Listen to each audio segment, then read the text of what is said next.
चाली जाइथिबा जुआन को मर्डर अभियोग आनले कुटुम। कलाहांडी जिला आमपानी थाना एरिया आसी अभियोग। बड़पड़ागुड़ा गाँव जने जुआन को हत्या अभियोग होइछे। मृतक हेउछन ललित पुजारी। कुटुम्र लोकंकर कहवार हिसाब ललित रास्तार जाउथिबार बेलके गाँव जने जुआन सुशांत ताहांको आक्रमण करथिले। इथि तांकर डेथ होइछे। खबर पाई करी आमपानी पुलिस सेनिके जाई करी मलादेही जप्ती करिछे।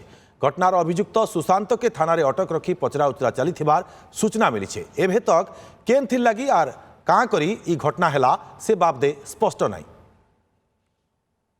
मोर भाई के मारी दीच सुशांत मोर भाई मोरी गला मारी देला जे एबे मोरी गला आमे पुलिस के जनईछु। पुलिस एबे हमर निया के एटा करबार कथा ना। मोर भाई बुली जी थिला बुली गला भाई के मारी दीच।